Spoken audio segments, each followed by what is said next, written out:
Matingkad ang araw. Tila kasabwat ng kaligayahang bumabalot sa puso ni Elena habang mahigpit ang hinahawakan ng braso ni Rafael. Katatapos lang ng seremonya at habang binabati sila ng mga bisita, ramdam niya ang tibok ng puso nito na tila ba pareho silang nangangarap ng gising. Sa bawat flash ng kamera at pagpalakpak ng mga tao, parang wala silang ibang naririnig kundi ang musika ng kanyang bagong simula. Finally, asawa na kita. Simula ngayon hanggang sa huli. Pagkatapos ng ilang litrato sa harap ng simbahan, tinungo na nila ang kanilang sasakyan. Isang puting sedan na may nakasulat na Just Married sa likuran. Pinalamutian ng mga laso't lobo. Sa loob, mabangong bulaklak na dadala pa mula sa simbahan. Excited ka na sa reception? Medyo kinakabahan lang. Ang daming bisita. Baka madapa pa ako habang naglalakad. Sagot ni Elena habang hinahaplos ang laylayan ng kanyang gown. Nandito ako. Sasaluhin kita at ilang beses ka pang madapa. Tila perpekto ang lahat. Hanggang sa pumasok sila sa isang madilim na kurbada. Humupang sa loob ng kotse nang marinig nila ang malakas na busina mula sa di kalayuan. Rafa, may naririnig ka ba? Bago pa man makasagot si Rafael, sumulpot mula sa kaliwa ang isang malaking truck. Mabilis at tila walang preno dahilan na lumaki ang mga mata ni Rafael. Shit! Kumapit ka! Sigaw nito, sabay biglang ikot ng manibela. Ngunit huli na. Mabilis na nagdikit ang bakal sa bakal at sumabog ang tunog ng banggaan na halos pumutong ang eardrums ni Elena. Ang mundo ay biglang nagpaikot-ikot. Tumilapon ang kotse sa gilid ng kalsada. Tumama sa isang poste bago tuluyang huminto. Naramdam ni Elena ang bigat ng katawan niya na hinampas ng seatbelt. Mainit ang dugo na dumaloy sa kanyang sentido. Sa gilid ng kanyang paningin, nakita niya si Rafael na duguan. Elena, huwag kang... Mahina nitong tawag habang nanginginig ang kamay na iniaabot sa kanya. Hindi na nito natapos ang sasabihin. Pumikit ito at tila nawala ng malay. Rafael, huwag mong gawin sa akin to, Rafa. Ngunit mas lalo lang lumabo ang paligid. Naramdaman ng pag-ikot ng mundo. Ang amoy ng usok mula sa makina at ang sipo ng hangin sa basag na bintana. May aksidente dito. Tumawag ka ng ambulansya. Sa labas, maririnig ang mga yabag at sigaw ng mga taong nagtatakbuhan papalapit. Miss, kumapit ka lang. Tumawag na kami ng tulong. Ngunit sa huling segundo bago tuluyang magdilim ang lahat, ang huling nakita ni Elena ay ang dugo ang mukha ni Rafael at ang hindi na gumagalaw nitong kamay. Ilang oras ang lumipas, matapos mailigtas ni Rafael, ay nanginginig nitong tinungo kung nasa ng kanyang asawa. Elena, huwag kang pipikit. Makinig ka sa akin. Sigaw niya. Todo alalay naman ng mga nurse sa kanya. BP dropping, 80/50. Sigaw ng isang lalaking nurse. Code blue possible. Prepare OR. Utos naman ng doktor. Vitals, 70/40, doktor.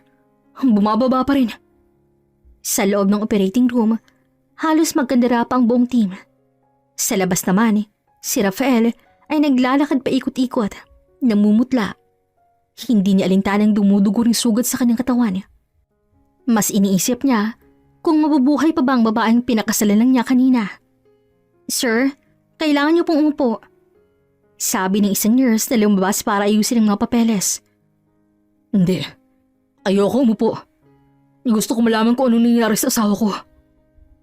Maya-maya, dumating si Dr. Ramirez, ang surgeon. Mr. Delgado? Ako nga. Kumusta ang asawa ko, Doc? Mabigat ang pinsala sa ulo ni Elena. May internal bleeding at malubhang head trauma. Ginagawa namin lahat para maligtas siya. Pero kailangan niyong maging handa. Maaaring mahabang recovery. Kung magising man siya.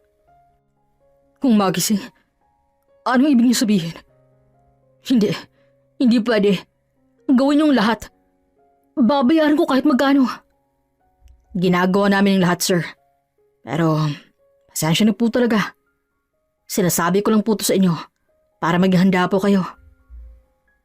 Sa loob ng OR, patuloy pa rin ang tunog ng makina. Ngunit bawat beep ay parang humahabang pagitan. Unti-unting bumabagal. Ilang oras pang lumipas, lumabas ulit si Dr. Ramirez. Nailigtas namin siya. Pero Mr. Delgado, si Elena ay nasa malalim na coma. Hindi namin alam kung kailan o kung magigising pa ba siya. Parang binagsakan ng langit at lupa si Rafael. Wala siyang nasabi at tanging pagtitig lang sa malayo ang kanyang nagawa na parang nawala ng kulay ang kanyang mundo. Ilang araw lumipas at hindi pa rin bumubukas ang mga mata ni Elena. Nakaupo si Rafael sa tabi ng kama. Hawak ang kamay niya, pinagmamasdan ng maputla niyang mukha at ang mga tubo sa kanyang katawan. Kung naririnig mo ako, mahal, bumalik ka na. Hindi ko kayang wala ka. Sir, magpahinga na po muna kayo. Kailangan niyo rin po ng lakas. Bungad ng isang nurse na pumasok, dala ang gamot. Ayoko mawala siya sa paningin ko. Ilang taon ang lumipas. Isang araw, tahimik ang silid. Maliban sa mahina't pantay-pantay na tunog ng makina na sumusuko sa tibok ng puso ni Elena. 7 taon na siyang nakahimlay doon. Sa parehong posisyon, nakapikit, na tila natutulog ng walang katapusan. Sa tabi ng kama naroon si Rafael. Nakaupo sa lumang silya na parang isa ng parte ng sahig. Mapuro lang ang kulay ng kanyang polo at may bakas ng puyat at pagod sa kanyang muka. Hawak niyang malamig na kamay ng asawa at parang doon niya binubuhos lahat ng natitira niyang lakas. Magising ka na, Lena. Araw-araw kitang hinihintay. Kahit gaano katagal, hihintayin pa rin kita. Hindi na mabilang kung ilang beses niya nang nasabing parehong linya. Para bang yun na lang ang dasal na hindi niya bibitawan. Dinadampian niya ng halik sa noo ni Elena. Inaamoy-amoy ang amoy ng kanyang buhok kahit na wala itong hilamuyak ng dati. Sa bawat dampi ng kanyang labi, ramdam niya ang kirot ng mga alaala. Ang kasal na natigil ng isang aksidente. Ang pangako nilang sabay haharapin ng lahat na ngayon ay tila siya lang ang tumutupad. Madalas sa mga oras na yon, nagdadala si Rafael ng mga bulaklak para sa asawa. Minsan rosas, minsan lilies. Lahat ang paborito ni Elena noon. Nilalagay niya yon sa maliit ng pulorera sa gilid ng kama. Umaasang kahit papaano, maaamoy ni Elena at maaabot ng kanyang puso. Mahal, nagdala ako ng lilis ngayon. Kasi diba sabi mo, kapag may lilis sa kwarto, parang may bagong simula. Sana nga bukas pagising mo, may bagong simula tayong dalawa. Habang nagsasalita, napansin niyang bahagyang gumalaw ang daliri ni Elena. Napasinghap siya at halos tumayo sa tuwa. Elena, mahal, naririnig mo ba ako? Lumapit siya, halos idikit ang kanyang mukha sa mukha ng asawa. Pero gaya ng dati, nanatili itong tahimik at nakapikit. Binalot siya ng panghihinayang, hindi niya alam kung totoo bang nararamdaman niya ang galaw o guni-guni lang ng isang pusong sabik. Minsan sa mga gabi, hindi niya na namamalayan na umiiyak na pala siya. Kung alam mo lang kung gaano kong gustong ibalik ng lahat. Pagbabayaan ko, mahal. Lahat. Minsan dinadala niya ang gitara niya. Kahit hindi siya mahusay, tutugtugin niya ang paborito nilang kanta. Ang kantang una ng inialay noong nililigawan pa lang niya si Elena. Paos na ang kanyang boses, pero wala siyang paki. Basta marinig lang siya ng asawa niya. Baka sakaling yun ang magpabalik sa kanya. Ngunit sa bawat araw na lumilipas, dumaragdag din ang kirot sa puso niya. Hindi lang sa matagal na pagkawala ni Elena sa kanyang piling, kundi dahil alam niyang may ibang kwento sa likod ng kanyang mga gabi. May mga gabing wala siya sa ospital. At sa ting bumabalik siya kinaumagahan, mas matindi ang pangungutya niya sa kanyang sarili. Pilit niyang pinapawi yun sa pamamagitan ng mas matinding lambing kay Elena na para bang kaya niyang burahin ang kasalanan sa sobrang pagmamahal. Isang gabi, habang mahimbing ang katahimikan, dumating ang nurse para i-check si Elena. Sir Rafael, Sigurado po ba kayong ayos lang kayo? Ilang oras na po kayong gising? Tanong ng nurse. Hindi ako pagod. Kahit magdamag pa ako rito, ayos lang. Basta siya. Basta si Elena hindi ko iiwan. Hinaplas niya ang pisngi ni Elena at parang yun na lang ang koneksyon nila sa mundong to. Sa labas ng ospital, umiikot ang buhay. May ibang taong may kanya-kanyang kwento. Pero para kay Rafael, iisa lang mahalaga. Ang pagbabalik ng babaeng mahal niya, kahit anong kapalit. Sa ilang taon wala nang masaksihan ng lahat ang trahedyang gumupo sa bagong kasal na sina Elena at Rafael.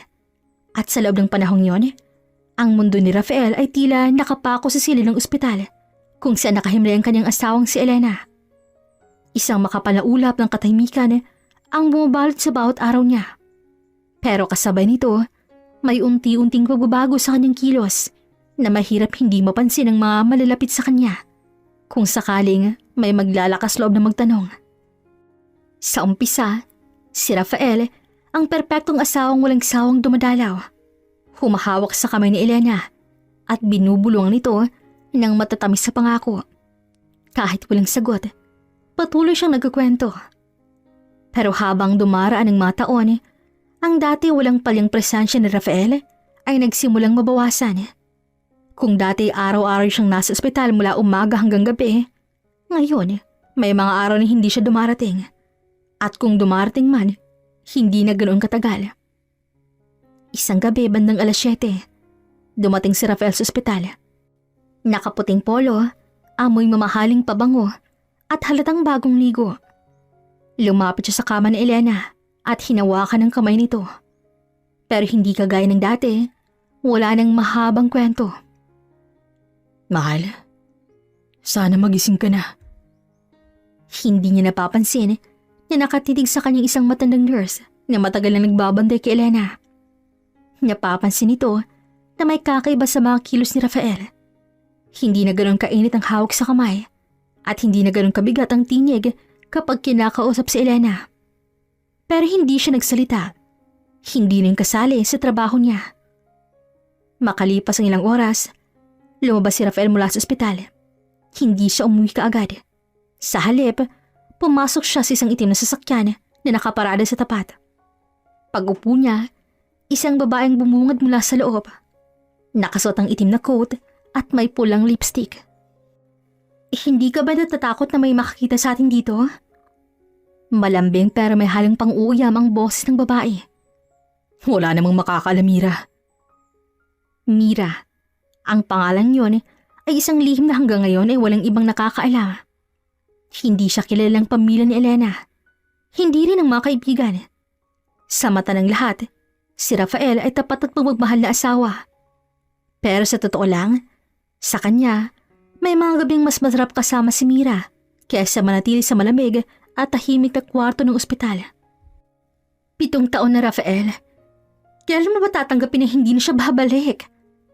Sabi ni Mira habang marahang hinahaplos ang braso niya. Huwag mong sabihin yan. Hindi mo siya kilala. Wala ka si Elena. Malakas? Rafael, kung malakas siya, bakit hanggang ngayon ganyan pa rin siya? Hindi ko sinasabi na itigil mo pang pamahal mo sa kanya, ha? Pero, ano naman ako sa'yo? Hindi agad nakasagot si Rafael. Alam niyang may tama si Mira. Pero alam din niyang hindi niya basta pwedeng iwan si Elena. Kung magigising ito at malalaman ang katotohanan, hindi niya alam kung anong mangyayari. Tahimik sila nagmaneho, papunta sa isang condominium building sa kabilang distrito. Doon nakatira si Mira. At doon, sa loob ng 4 na pader na yun, nawawalang bigat ng konsensya ni Rafael kahit panandalian lang. Kinabukasan, bumalik siya sa ospital. Wala sa mukha niyang kahit anong bakas ng ginawa kagabi. Dala pa niyang paboritong bulaklak ni Elena, puting lirio. Umupo siya sa tabi ng kama at tinitigan muli ang mukha ng asawa. Magigising ka, di ba? Kasi kung hindi, baka tuluyin na akong mawala. Mahina niyang sabi. Pero habang sinasabi niya yon, naramdaman niya ang kakaibang kirot sa kanyang dibdib. Hindi lang dahil sa awa para kay Elena, kundi dahil alam niyang sa tuwing bumabalik siya rito, mas lumalalim ang hukay ng kasalanan niya. Sa mga sumunod na araw, mas naging bihira ang mga oras na ginugugol ni Rafael sa ospital. Mas madalas siyang nakikita sa ibang lugar. Minsan kasama si Mira sa mga event na hindi nila pwedeng magpakilala. Minsan naman mag-isa, pero may hawak laging telepono. Kausap si Mira ng palihim. Pero sa tuwing babalik siya kay Elena, magaling siyang magpanggap. Laging may bulaklak, laging may malambing ng kwento tungkol sa buhay sa labas, na para bang wala siyang ginagawang mali. Kahit ang mga nurse, naniniwala pa rin na siya ang pinakamabuting asawa na nakita nila. Hanggang isang gabi, habang nakahiga sa tabi ni Mira, may sinabi itong hindi niya inaasahan. Rafael, kung sakaling magising si Elena, anong gagawin mo? Hindi siya nakasagot kaagad. Sa halip, napatingin siya sa kisame at iniwasan ang tingin ni Mira. Hindi ko alam. Parang hindi mo alam? Rafael, gusto ko lang malaman mo na hindi ako magtatagal sa sitwasyong ganito. Hindi ako pangalawang babae habang buhay. Tumalikod lang si Mira na halatang naiinis. At sa unang pagkakataon, nakaramdam si Rafael ng takot. Hindi lang dahil baka iwan siya ni Mira, kundi dahil baka masirang balansing pinilit ng buuin sa loob ng ilang taon. Sa dilim ng kwarto, napagtanto niyang mas lumalim na nga ang lihim niya. At sa bawat araw na lumilipas, mas mahirap nitong itago. Samantala, si Rafael at Mira ay mas naging bukas sa relasyon nila, pero lihim pa rin. Kapag magkasama sila, parang walang ibang mundo. Tumatawa sila sa simpleng bagay, nag-uusap ng mga plano na para bang si Mira na ang tunay ng asawa. Pero sa mga gabing mag-isa si Rafael, hindi pa rin siya tuluyang nagiging panatag. Kahit paano, may bahid ng konsensya na kumakagat sa kanya. Minsan iniisip na kung anong mararamdaman ni Elena kung sakaling magising ito at madiskubre ang lahat. Ngunit agad niyang tinatabong ideya. Wala naman sigurong mangyayari. Baka hindi na rin siya magising sa tagal ng panahon. Sa gantong mindset, mas lalo siyang napalayo kay Elena at mas naging malapit kay Mira. Ang mga bulaklak sa ospital ay nalalanta bago pa mapalitan at ang mga pangako noon ay natatabunan ng kasinungalingan ngayon. Sa huling bahagi ng buwan na yun, napansin ni Nurse Liza na dumadalas ang hindi pagbisita ni Rafael. Nagtataka siya kung paanong sa loob ng ilang taon walang nakalata na may tinatagong lalaki. Tanging si Liza lang ang nakakaramdam ng kakaibang pagbabago. Kung magigising ka lang, Ma'am Elena, sana makita mo kung sinong totoong sa buhay mo. Sa isip ni Liza. At sa di kalayuan, si Rafael at Mira ay nakaupo sa isang maliit na resto.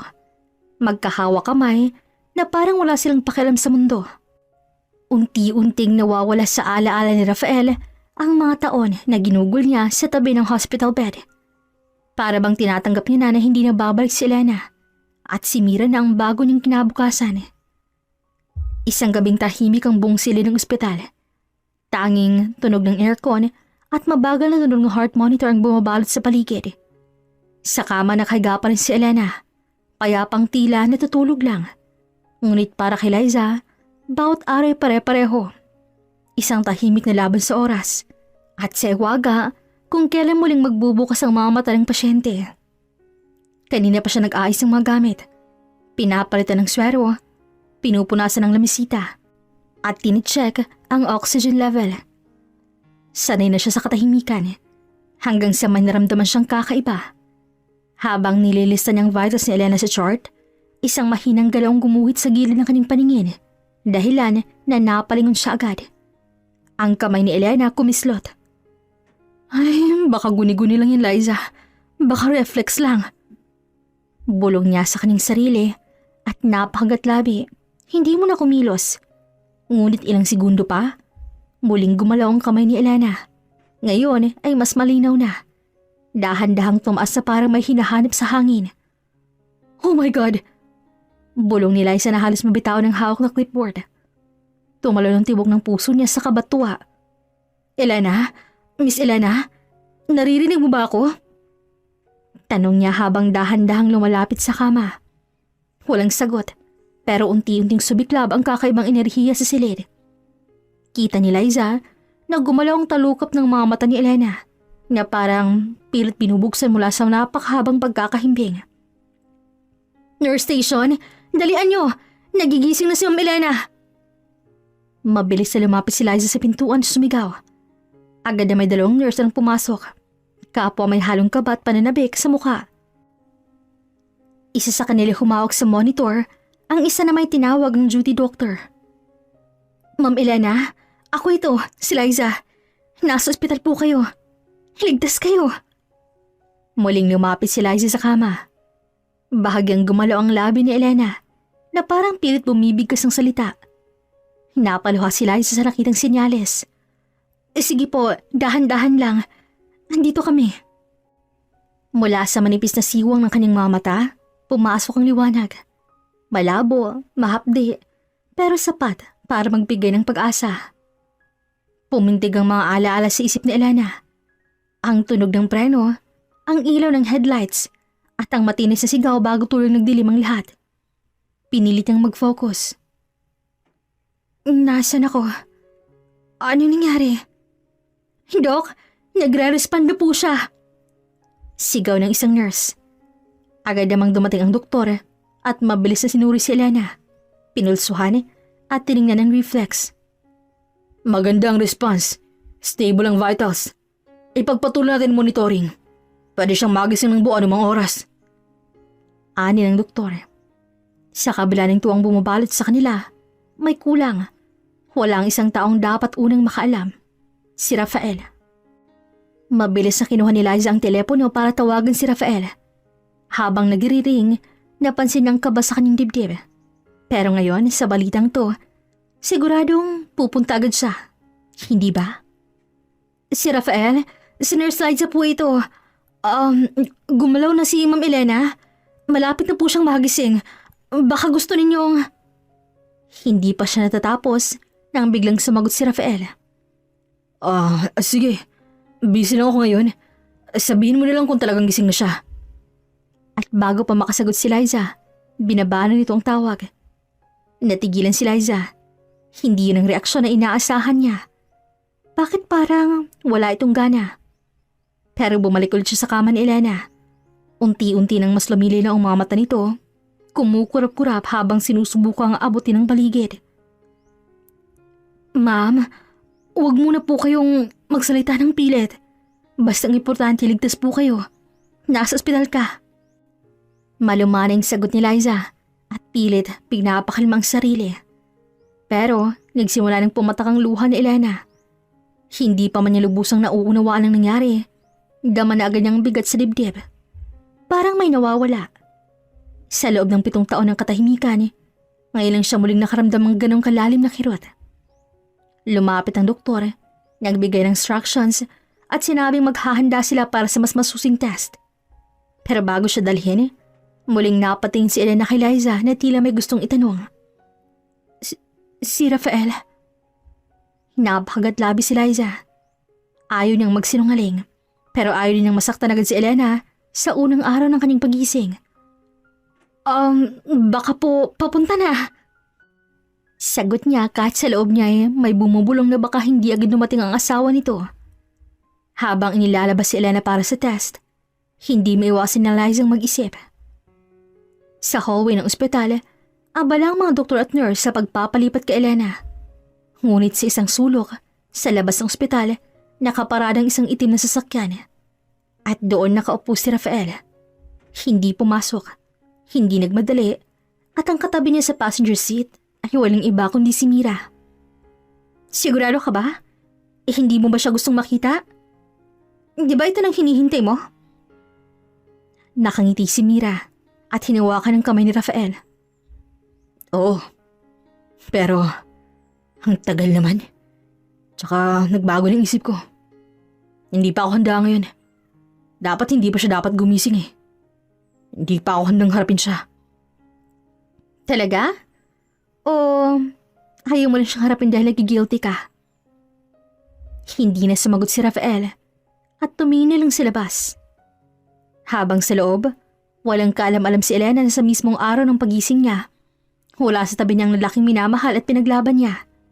At marahil, nagsimula ng mas malalim na sakit kaya sa aksidenteng muntik nang pumatay sa kanya. Isang tahimik na gabi sa ospital, ang tanging patak ng tubig mula sa maliit na gripo sa banyo ang maririnig. Nakatiha si Elena sa kanyang kama. Ang mamatay nakatitig lamang sa puting kisame. Malabo pa rin ang paningin niya. Parang may manipis na ulap na nakaharing sa pagitan niya at sa mundo. Ngunit sapat yun para maaninag ang mga hugis, ang mga anino at ang mga paggalaw. Matapos ang ilang araw mula nang magising siya, wala pa rin balita mula kay Rafael. Hindi na rin siya nagtanong sa mga nurse dahil kung gusto siyang makausap ng asawa, naroon na ito sa unang araw pa lamang simula nang magising siya. Pero wala. Para bang may lihim na pilit tinatago sa kanyang lahat. Kaya't pinili niyang manahimik muna, magmasid at maghintay ng tamang oras. Gabi na, halos lahat ng pasyente sa pasilyo'y tulog na. Tahimik ang paligid nang biglang bumukas ang pinto ng kanyang silid. Mula sa gilid ng kanyang paningin, namataan ni Elena ang dalawang figura na pumasok. Una, isang lalaking pamilyar na pamilyar sa kanya. Si Rafael, at may kasama itong isang babae. Hindi niya ito kilala. Hindi niya alam ang gagawin, kaya dahan-dahan siyang pumikit. Sigurado ka bang tulog yan? Oo naman. Kita mo naman nakapikit. At saka, hindi na ako kinontak ng mga doktor at nurse. Baka nga, hindi pa gising yun At kahit may ingay tayo dito, walang mangyayari. Parang binuhusan ng malamig na tubig si Elena. Mabilis kumabog ang kanyang dibdib. Hindi rin niya mapigilan ang panginginig ng kanyang kamay. Ngunit pinilit niyang maging kalmado. Ang ganda niya, kahit ganito na siya, no? Mahina ngunit may halong pang-aasar na sambit ni Mira. Huwag mo na siyang pansinin. Ikaw lang mahal ko ngayon. Tugon ni Rafael sabay lapit kay Mira at niyakap mula sa likod. Sa loob-loob ni Elena, tila sinasaksak ang puso niya sa bawat salitang yun. Mga salitang minsan ay sa kanya nakalaan. Ngayon ay sa ibang babae na pinagkakait. Naramdaman niyang may humawak sa kamay niya. Si Mira. Idahan-dahan itong binatawan ng babae at sumulab kay Rafael. Sigurado ka ba na hindi siya magigising? Kasi parang may naramdaman akong galaw kanina. Di ba sabi ng nurse gising na to? Oo. Pero hindi naman sure Baka naman trip-trip lang. Tsaka hindi na rin ako kinontak ng mga nurse. Kaya baka naman isang pagdilat lang yun. Sign na magigising na siya pero hindi pa totally. At saka kung gising man siya, wala na rin siyang magagawa. Matagal ko nang tinanggap na wala na siya. Wala na si Elena sa buhay ko. Hindi rin naman niya ako masisisi, no? Ang tagal ang panahon kong hinintay na magising siya. 7 taon. Di madali yun para sa isang lalaki. Napangiti si Rafael, ngunit hindi yun ngiting minahal ni Elena noon. At doon, parang bumagsak ang lahat ng mundo ni Elena. Ngunit sa halip na umiyak at sumigaw, pinili niyang maging bato. Walang reaksyon, walang kilos. Dahil sa sandaling yon, alam niyang mas maging matatag siya kung magpapaalam sa sarili ng kaluluwa na ito nang simula ng kanyang tahimik na paghihiganti. Nagtagal pa ang dalawa sa loob ng silid. Naririnig ni Elena ang mahihinang halik. Ang bulungan ng mga salitang hindi niya maintindihan dahil puno na ng ingay ang kanyang isipan. Gusto niyang magwala. Gusto niyang magtanong. Gusto niyang sabihin sa kanilang dalawa na gising siya. Pero alam niyang hindi ito ang tamang oras. Nang sa wakas ay umalis ang dalawa, nanatili si Elena sa posisyong yon. Nakapikit, nakahiga, ngunit sa loob ay nag-aalab ang apoy ng galit. Unti-unti, dahan-dahan niyang minulat ang mga mata at tinitigan ng kisame. Malabo pa rin ang paningin niya, ngunit malinaw na malinaw sa isip niya ang mukha ni Rafael at ng babaeng yon. At sa katahimikan ng gabi, sa pagitan ng ugong ng aircon at patak ng gripo, bumulong siya sa kanyang sarili. Hindi niyo alam kung anong karmang darating para sa inyo. Sa pagdilat ng kanyang mga mata matapos ang eksenang yon, tilang muling sumilip sa mundo si Elena. Malabo ang lahat, ngunit hindi yun hadlang para makita niyang mga nangyayari sa paligid. Kaya naman simula din noon, nag-isip siya ng paraan kung paano niya mahuhuli ang asawa at makaganti sa pagtataksil nito. Kaya naisipan niyang magpanggap na hindi nakakakita. At sinabi niya sa doktor ang kalagayan niyang yun para magmukhang kapani-paniwala ang lahat. Habang nakahiga siya sa malamig na kama sa ospital, naririnig niyang mga yabag sa pasilyo. Ang banay na tunog ng mga makina at ang mabagal na tiktak ng orasan sa dingding. Paulit-ulit niyang iniisip kung paano lumipas ang 7 taon nang ganoon kabilis. Sa kabila ng matinding kagalakan sa pagbabalik ng malay, may kirot sa puso niya. Isang gabi, habang nakahiga at nakatanaw lamang sa kisame, narinig niya ang pamilya na tunog ng pagbukas ng pinto. Hindi yun ang normal na oras ng pagbisita ng mga nurse. Mabagal ang pagbukas ng pinto, na para bang ayaw mag-ingay ng taong papasok. At sa kabila ng malabong paningin, natunto niyang 2 figura na pumasok sa kanyang silid. Wala pa ring pagbabago.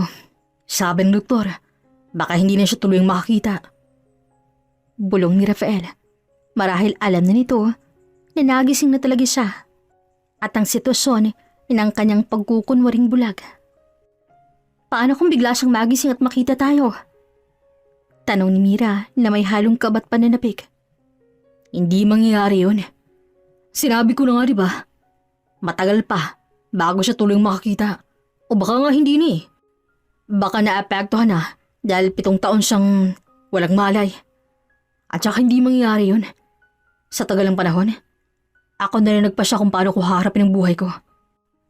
Ngayon ko lang natagpuan ulit ng saya at init na matagal ko nang hinahanap. Tugon ni Rafael sabay hawak sa kamay ng babae. Siguraduhin mo lang na hindi siya makakasira sa pagsasama natin. At isa pa, ayokong may sisira. Pangako, gagawin ko ang lahat para hindi tayo masira. Naramdam ni Eliana ng matinding kirot. Parang sinasaksak ang puso niya sa bawat salitang naririnig. Gusto niyang sumigaw. Gusto niyang ipagsigaw na mali ang ginagawa nila.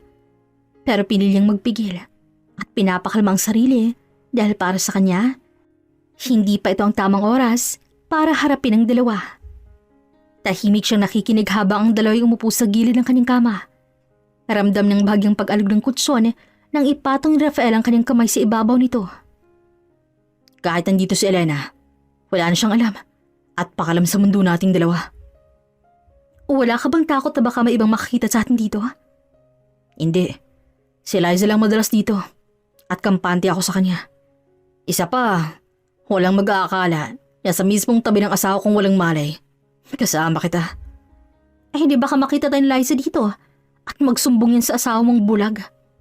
Huwag ka mag-alala. Akong bahala sa'yo. Kapag kasama mo ako, hindi tayo makikita. Ay nako, basta ha, ayoko nang sabit. Ano ka ba? Huwag kang magpanik at mataranta. Andito lang ako. Sagot naman ni Rafael, sabay hawak sa bawang ni Mira at hinalikan nito. Sa buong gabing yon, nanatiling gising si Elena. Tahimik na nakikinig sa pag-uusap, pagtawa, at mabulong ng 2 taong minahal at pinagkatiwalaan niya noon. Sa ilalim ng malamlam na araw ng ospital, isang bagong apoy ang nasidlan sa kanyang puso. Apoy ng paghihiganti at katotohanan. Lumipas ang mga araw. Sa tuwing may papasok sa silid ng ospital, nananatili siyang walang reaksyon. Nakatitig lamang sa kawalan na para bang wala siyang nakikita. Pero sa loob-loob niya, bawat tunog, bawat yabag, bawat bulong, naririnig at nararamdaman niyang lahat. Lalo na kapag si Rafael ang pumapasok. Madalas ay ramdam niyang malamig na kamay nitong humahaplos sa kanya. Pero wala na roon ang dating init at lambing. May iba na sa kilos nito. Mabigat na parang napipilitan lang. Minsan, hindi niya rin maamoy ang pabango nitong dati ay paborito niyang inaamoy. At may isa pa siyang napansin. Sa tuwing naroon si Rafael, kadalasan ay may mabangong halimuyak ng ibang pabango na latang hindi naman talaga sa kanya. Elena? Malumanay na sambit ng doktor isang umaga. Handa ka nang lumabas ng ospital. Pero alam mo ng kondisyon mo. Mahirap kung mag-isa ka. Kailangan mo makasama palagi. Ma'am Elena? Tawag sa kanina ni Liza, kaya agad namang lumingon si Elena sa gawi kung saan ang nurse. Mag-iingat ka ha. Alam kong hindi mo pa kaya pero alam kong mas hindi mo kaya kapag... Pero hindi natapos ni Liza ang kanyang sasabihin dahil dumating bigla si Rafael. Ilang araw pang lumipas bago dumating ang araw ng kanyang paglabas. Umaga pa lang ay abala ng mga nurse sa paghahanda ng mga papeles. Si Rafael naman ay panay ang pag-aayos ng mga gamit ni Elena na tila mas abala pa kaysa mismong pasyente.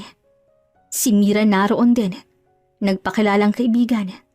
Nakatayo sa gilid, may hawak na maliit na paper bag at mormalang anyo. Handa ka na, mahal? Sir, ingatan mo po si Elena, Sir Rafael, at huwag na huwag mong sasaktan. Ani Liza at ngumiti kay Rafael. Kaya ngumiti rin ng mapait at peki si Rafael bago umalis. Sa sasakyan, magkatabi sila ni Rafael sa likuran habang si Mira ay nasa harap.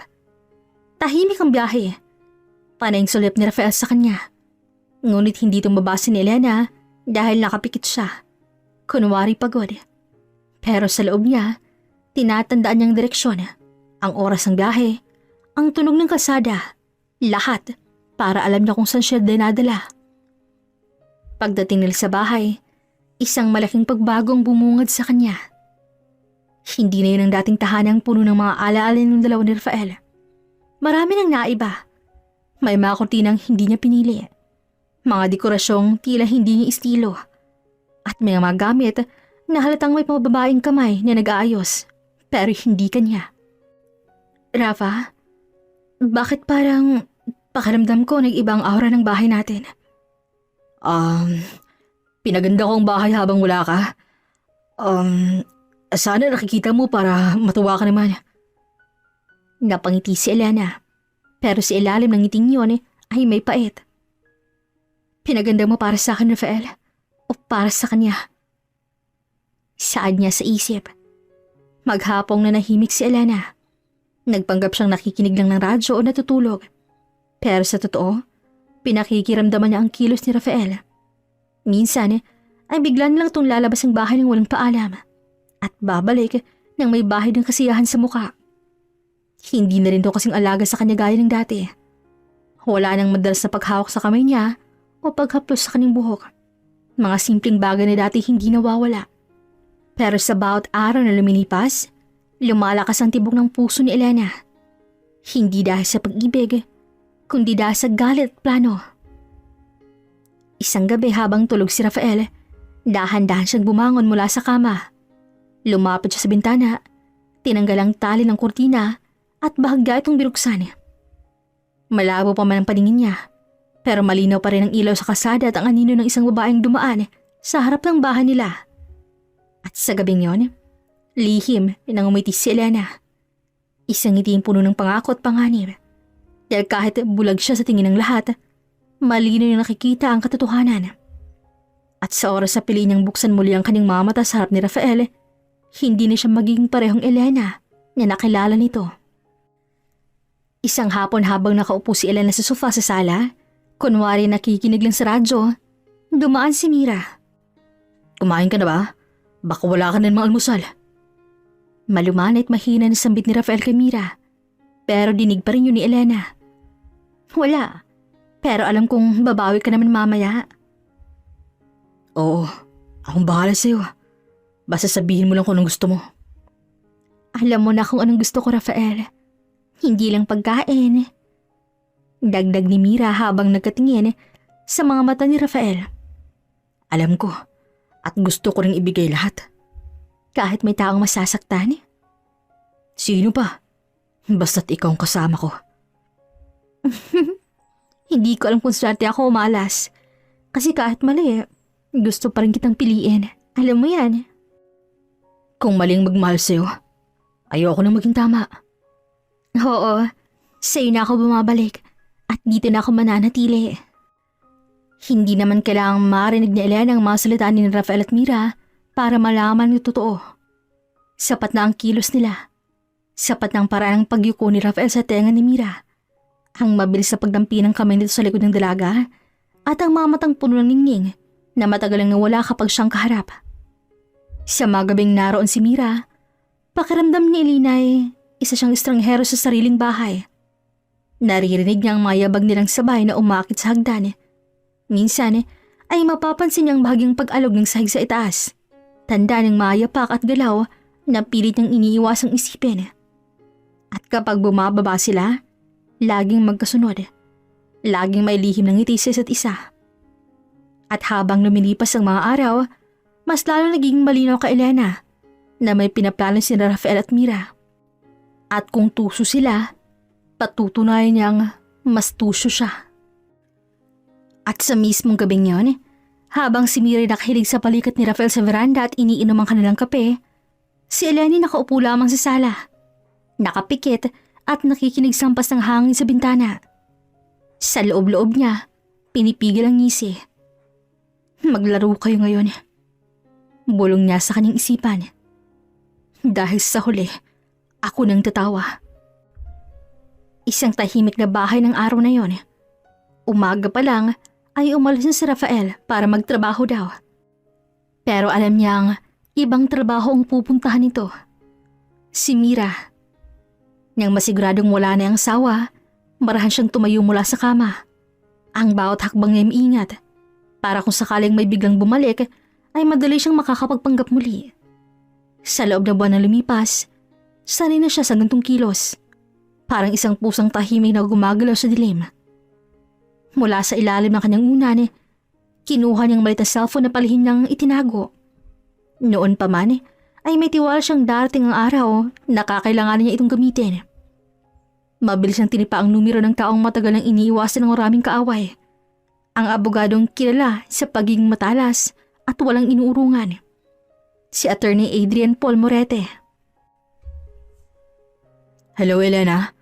Nakuha ko mensahe mo kagabi. Sigurado ka bang gusto mong makipagkita sa akin ngayon?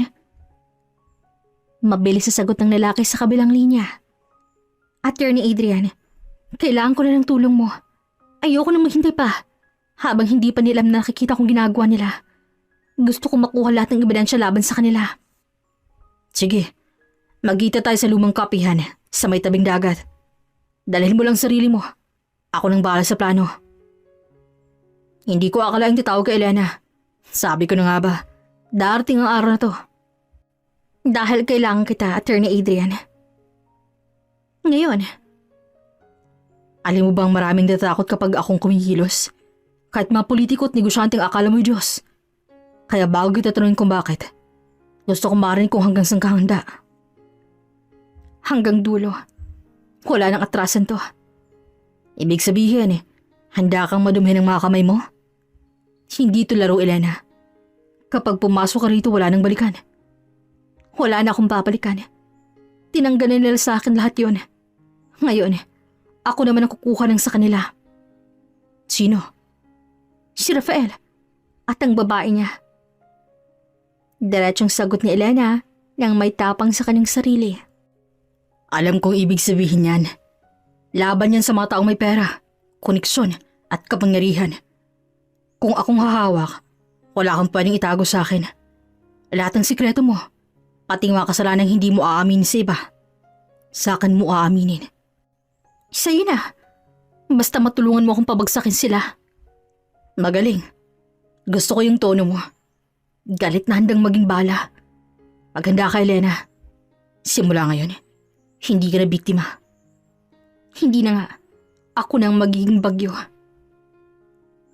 Mabilis inayos si Elena ang sarili. Sinuot niyang madilim na salamin para maitago ang kanyang mga mata. Isa sa mga paborito niyang gamit mula nang magpanggap siyang bulag. Isang itim na shawl ang tinakip niya sa balikat at sa kanyang kaliwang kamay ay may hawak siyang tungkod na hindi naman talaga niya kailangan pero perpekto para kumplituhin ang ilusyon. Pagdating sa kapihan, agad niyang nakita si Adrian. Matangkad dito, nakaitim na polo at may dalang itim na maleta. Lumingon ito sa kanya at sa kabila ng malabong paningin, malinaw niya nakilala ang ngiting puno ng kumpiyansa ng abogado. Elena, umupo ka muna. Walang ibang makakarinig sa atin dito.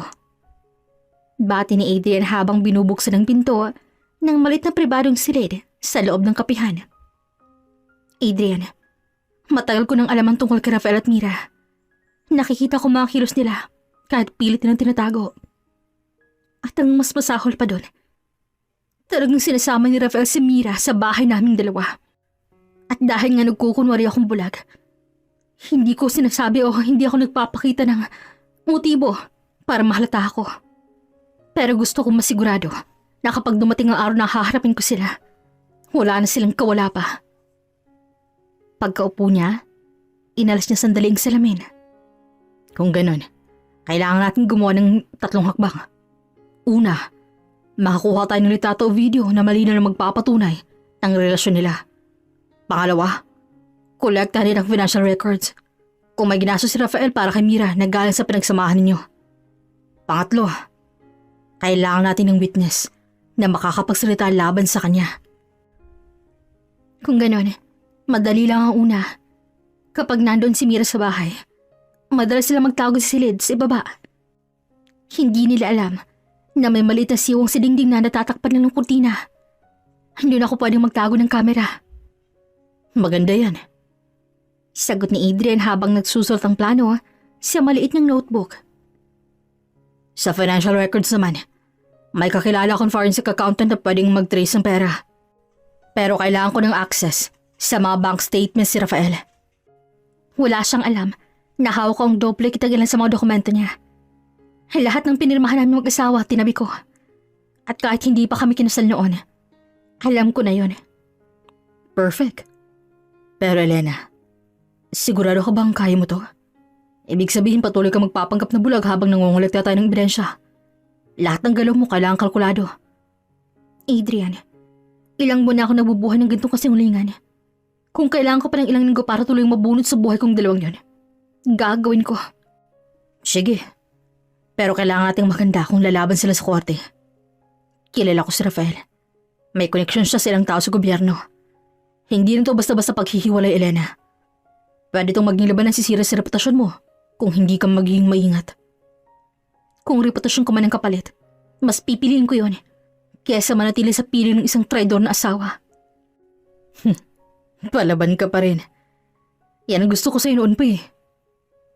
Natahimik sandali si Adrian sa kangumiti. May bahay ding emosyon sa sinabi nito, pero hindi yun pinansin ni Elena. Hindi ito ang oras para sa personal na bagay. Kailan tayo magsisimula? Bukas ng gabi. Dahil mo ang kamerang ibibigay ko ngayon. At kung sakaling mahuli ka, magbanggap ka pa rin bulag. Huwag mong ibibigay ang totoo kahit anong mangyari. Kinuha ni Elena ang maliit na spy camera mula sa maleta ni Adrian. Kasing liit ito ng butones. Madaling maitago. Salamat, Adrian. Sa totoo lang, ikaw lang mapagkakatiwalaan ko ngayon. Hindi kita bibiguin. At Elena, tandaan mo, sa bawat galaw mo, isipin mong isang hakbang na lang at makakalaya ka na. At sa unang pagkakataon matapos ng ilang buwan, napangiti siya. Hindi ngiti ng pag-ibig, kundi ng paghihiganti. Tahimik ang bahay ng araw na yon. Wala ang dalawa at alam ni Elena na magkasamang dalaw sa labas. Marahil namimili o nagdi-date sa hindi niya alam na lugar. Nakaupo siya sa sala, nakasuot ang manipis sa cardigan habang mahigpit na hawak ang cellphone na binigay ni Adrian na may espesyal na camera at voice recorder. Ilang sandali pa, dumating si Adrian, bitbit ang isang maliit na team na bag. Dumiretso siya sa kusina kung saan naghihintay si Elena. Kompleto na yung setup. Bulong niya habang nilalabas ang ilang maliit na kagamitan. Mini camera, micro audio recorder, at isang device na pwedeng mag-livestream ng mga nangyayari sa bahay kahit wala dun si Elena. Sigurado ka bang hindi nila mapapansin to? Walang makakapansin. Ang mga to, parang dekorasyon lang o parte ng gamit sa bahay. At may access ka sa lahat ng makukuhang files at hindi ka gumalaw. Mas mabuti. Gusto kong makita lahat at marinig lahat. Wala nang lusot si Rafael. Gaano ba kalit ang mga yan? Sapat para hindi mapansin kahit na taong paranoid. Itatago ko sa mga lugar na siguradong dadaanan nila. Hindi nila malalaman. Hanggang huli na. Gusto ko walang palya. Kapag may isang segundo na mawala ang feed, mawawala rin tiwala ko sa'yo. Hindi ako pumapalya, Elena. Pero tandaan mo, kapag nakita mo ng katotohanan, baka mas masakit pa kaysa sa inisip mo. Mas masakit ba sa araw-araw na nakita ko silang maglaro sa harap ko? Adrian, handa na ako. Manhid na ako. Sige, pero kapag nakuha natin ang ebidensya, hindi lang sila mapapaya. Pwede silang masira ng tuluyan. At yan ang gusto ko. Hindi lang hiya. Gusto ko silang mawala ng lahat. Simula ngayong gabi, Elena, bawat ngiti nila, bawat hawak, bawat bulong, sa'yo na. At kapag handa ka na, magiging bala mo na rin yun. Nakangiting sambit ni Adrian. Habang sinisigurado ni Adrian ang paglalagay ng unang microcamera sa gilid ng cabinet sa sala, umupo si Elena at pinilit na huwag lumingon. Sa labas, may dumang tricycle kaya't sumilip si Adrian sa bintana para tiyakin na walang makakakita. Pagbalik niya, may dala siyang maliit na camera na sinabit sa likod ng isang wall clock. Eto, malinaw na makukuha ang buong sofa area kung saan sila madalas umupo, di ba? Sumunod naman ang paglalagay ng voice recorder sa ilalim ng center table. Habang ginagawa nito, nagpapatuloy sa pagsasalita si Elena na parang walang iniintindihan. Adrian, minsan naisip ko, baka maling ginagawa ko to. Pero tuwing naalala ko kung paano na ako ginawang tanga, bumabalik yung lakas ko. Hindi ko naman masisi yung asawa ko na maghanap siya ng iba dahil 7 taon akong nakaratay. Pero, hindi ko rin naman ginusto yun eh. At saka sana sinabi na lang niya, sana pranangka na lang niya ako. Hindi yung ganito na ginagawa niya akong tanga. Elena, hindi mo kasalanan. Kung hindi ka kikilos ngayon, mas matatagalan ka lang sa sakit. Ang ginagawa natin ay para mabigyan ka ng hustisya. Kaya wala nang ibang nagawa si Elena, kundi ang tumango. Lumipas ang mga araw at bawat gabi, tumatawag si Adrian kay Elena para i-update siya. Isang gabi, halos mahulog ang cellphone ni Elena sa mga narinig niya mula sa recordings. Si Rafael at Mira, nagtatawanan, nagtutuksuhan, at may mga bulong na malinaw na nagbubunyag ng relasyon nila. Hindi mo alam kung gaano kita na-miss. Malambing na boss si Mira sa recording. Eto na nga tayo. Sagot ni Rafael kasabay ng mahina nilang halakhak. Napapikit si Elena habang pinapakinggan ng lahat. Ang mga kamay niya ay nanginginig, pero hindi niya pinapakita kahit kay Adrian na nakaupo sa kabilang linya. Kunin mo pa lahat ng ganyan, Adrian. Mas marami, mas mabuti. Matatag na sambit ni Elena.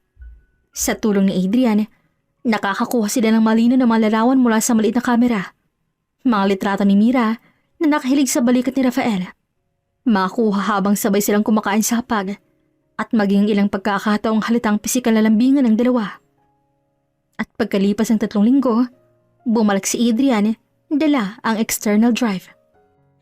Tingnan mo to, Elena. Pinakita niyang mga file, mahigit 20 video clips, 50 litrato, at mahigit 10 audio recordings na malinaw na nagpapatunay ng pagtataksil ng dalawa. Eto na yon. Wala nang atrasan pa. Maganda ka, Elena. Malapit na yung araw na makakabawi ka. At sa gabing yun, bago matulog, tinitigan ni Elena ang kisame habang pinipigil ang luha. Sa kabila ng sakit, ramdam niya ang papalapit na tagumpay. Hindi na siya biktima. Isa na siyang babaeng may hawak ng kapangyarihang magpapatumba sa 2 taong sumira sa kanya. Ang araw ng malaking pagtitipon ay dumating. Isang okasyon kung saan halos lahat ng kakilala ni Rafael at Elena ay naroon. Sa unang tingin, isang normal na gabi ng kasiyahan ng iyon. May mga ilaw na kumikislap sa kisame at mabangong halimuyak ng mga pagkaing inihain. Ngunit sa likod ng lahat ng ningning ay may nakatagong unos na sasabog anumang oras. Tahimik lamang si Elena habang nakaupo sa isang sulok ng bulwagan. Suot ang isang simple ngunit eleganteng itim na bestida. Mula pa lamang sa pagdating, ramdam niya ang presensya ni Mira. Nandun din si Rafael, abala sa pakikipagkamay sa mga bisita. Wari walang alam sa bagyong parating. Sa lahat ng nakatingin, isa lamang siyang magalang at maayos na asawa. Ngunit sa loob ni Elena, para itong isang banyaga na hindi niya nakilala. Mula sa dulo ng bulwagan, napansin ni Elena ang lumapit si Mira kay Rafael. Hindi na siya nagulat nang bahagya silang lumihis sa isang sulok. Wari may tinatalakay. Sanay na si Elena si eksenang yun. Mga pabulong na usapan, mga sulyap na puno ng lihim. Pero ngayong gabi, siya na ang may hawak ng alas. Tumayo siya, marahan at matatag at dahan-dahang pumunta sa gitna ng entablado. Ang MC na hindi pa batid ang mangyayari ay bahagyang nagulat nang makita siyang umakyat. Mukhang may nais pong sabihin ng ating magandang may bahay. Si Ginang Elena. Dahan-dahan po, ma'am. Wika ng MC habang iniaabot ang mikropono. Magandang gabi po sa inyong lahat. Panimula ni Elena na may bahid ng pagiti, ngunit malamig ang boses niya nagpapanggap pa ring bulag. Pasensya na po kung maaabala ko po ang gabi ninyo. Pero may isang bagay akong gustong ipahagi. Isang bagay na matagal ko nang tinatago. Nagkatinginan ng mga bisita. Ang ilan ay nagbubulong-bulungan habang iba'y nanatiling nakikinig. Alam nyo, madalas nating marinig na sa isang relasyon, tiwala ang pinakamahalaga. Ngunit ano kayang mangyayari kung ang taong pinagkatiwalaan mo ng buhay mo ay siya palang magtataydor sa'yo? Bago pa man makagalaw si Rafael, mabilis na hindukot ni Elena mula sa kanyang clutch bag ang isang maliit na USB at iniabot sa teknisyan ng entablado. Ilang segundo lang at sa malaking LED screen sa likod niya ay lumitaw ang mga litrato. Si Rafael at si Mira, magkahawak kamay sa loob ng isang hotel, magkayakap sa isang kotse at magkasama sa iba't ibang lugar. Kasali na doon ang makuha sa mismong loob ng bahay nila. Kung sa tingin ninyo baka edited lang ang mga litrato, pakinggan niyo to. Sunod ay tumutugong isang audio recording. Malinaw na boses ni Rafael na nagsasabing, "Hindi kanya kailanman malalaman. Hanggat nananatili siyang bulag, tayong magwawagi." Oo, at balang araw, siya mismong aalis ng kusa. Ramdam ni Elena ang panghihinang tuhod ni Mira sa sulok ng kanyang paningin. Si Rafael naman namutla, hindi makatingin sa mga tao. At sa huli, nilabas ni Elena ang isang maikling video clip. Malino na kuha ni Rafael at Mira na naghahalikan sa loob ng bahay nila mismo.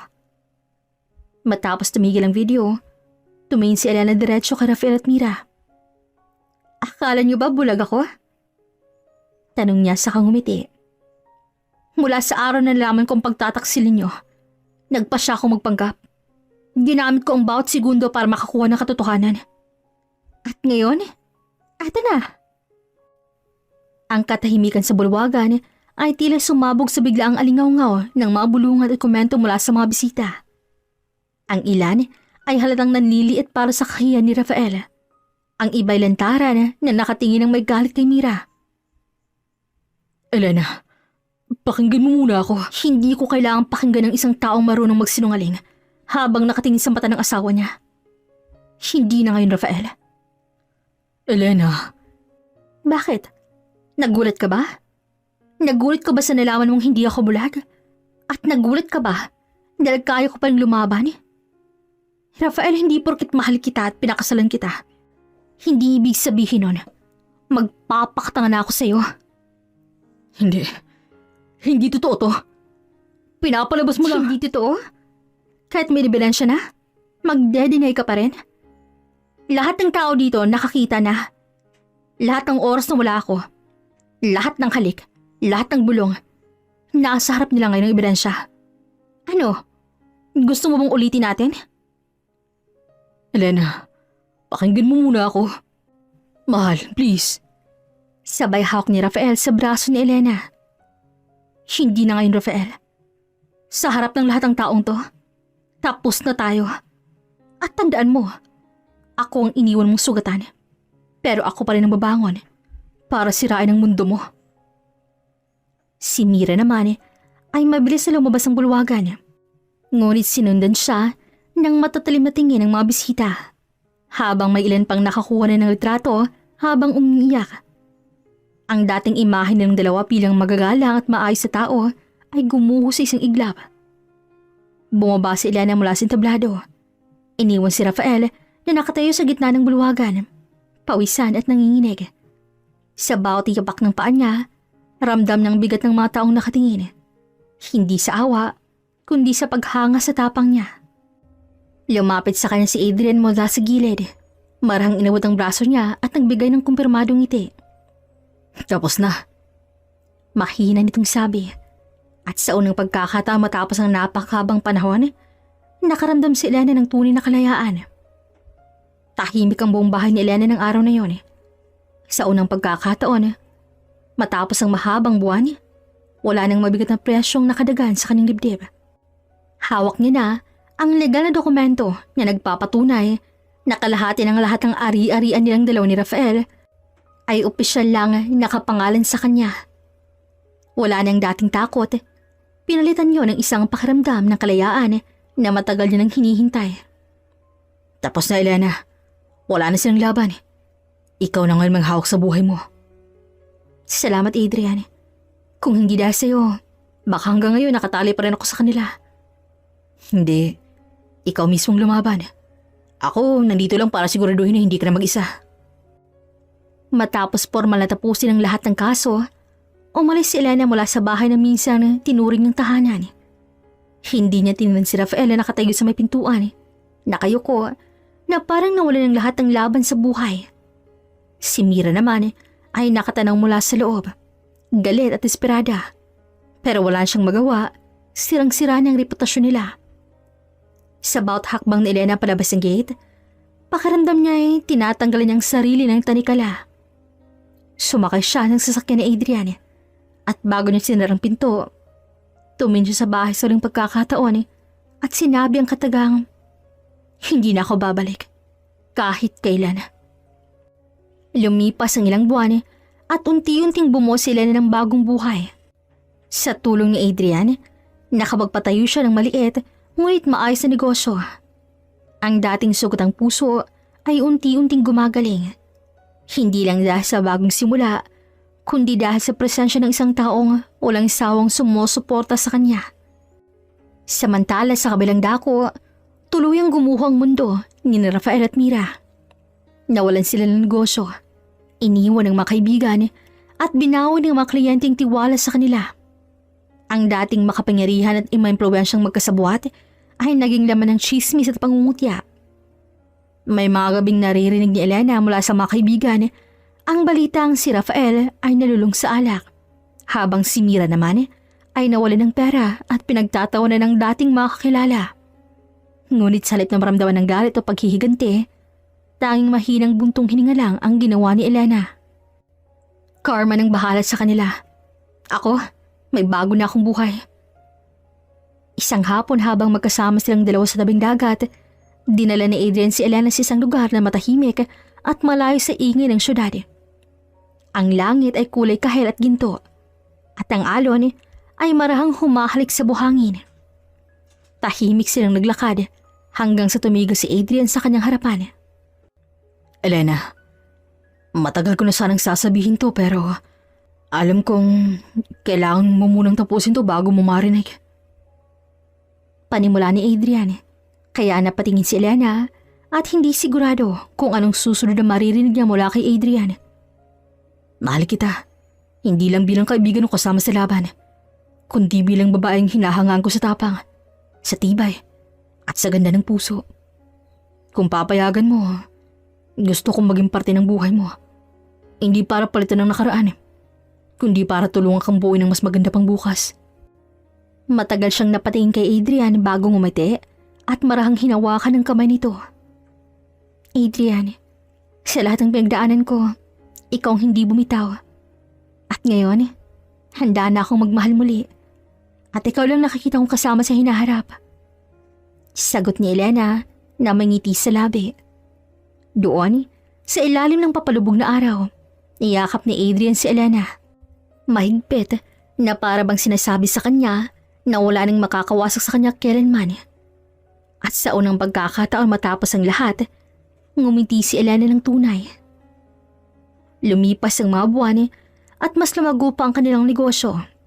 Naging inspirasyon si Elena sa mga kababaihang dumaan sa parehong sakit. At si Adrian ang naging katuwang niya sa bawat hakbang. Sa tuwing naaalala niyang nakaraan, hindi na siya napapaiyak. Napapangiti na lang siya dahil alam niyang lahat ng yon ay nagdala sa kanya ng mas magandang lugar.